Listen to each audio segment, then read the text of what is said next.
Summer Goswami. Sanchi පුතා මේ පාරත් ඔයාගේ අම්මා එන්නේ නැද්ද? අම්මා කිව්වා වෙලාවට එන්න try කරනවා කියලා. try කරනවා? කලින් පාරත් මෙයාගේ තාත්තා ආවේ. මේ පාර වැඩකාරීත් එක්ක ඉවලා තියෙනවා.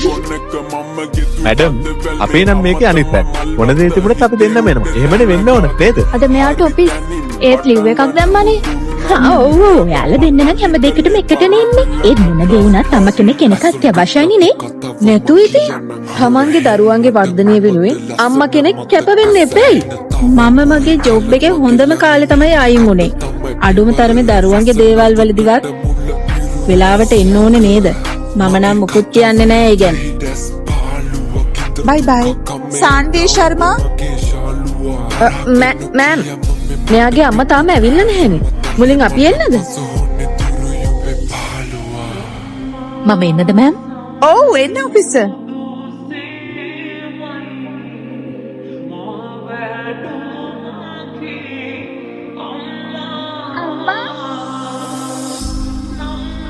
Hi ma'am.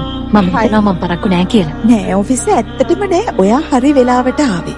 ඔයාගේ අවස්ථාව තමයි දැන්. ඊට කලින් මට සර්ප්‍රයිස් එකක් දෙන්න තියෙනවා. ඇත්තටම ඔයාලා හැමෝම වෙනුවෙන්. දුව ඔයා රචනාවක් ලියව නේද? හැමෝටම ඇහෙන්න කියවනවා නේද? මගේ ආදර්ශමත් චරිතය අම්මා මට කියලා තියෙනවා ජීවිතේ එක ආදර්ශමත් චරිතයක් ඉන්න එක අත්‍යවශ්‍ය නෑ කියලා. ඒ නිසා මම හැම උත්සාහවත් ගැහැණු කෙනෙක්ම ආදර්ශයට ගන්නවා.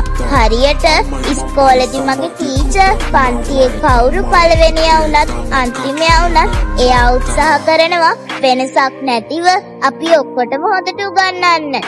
මගේ ගෙදර ඉන්න රජිනා නැන්දා අම්මා කොයි හරි මිෂන් එකකට යනවා නම් එයා මට අම්මා නැති අඩුව දැනෙන්නේ නැති වෙන්න බලා ගන්නවා.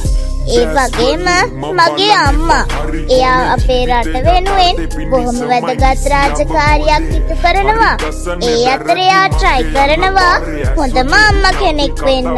ඒ නිසා ජීවිතේ එන අභියෝග වලින් නොසැලී උත්සාහයෙන් නැගිටින හැම කෙනෙක්ම මට ආදර්ශවත් චරිතයක්. මමත් කවදා හරි එහෙම වෙනවා.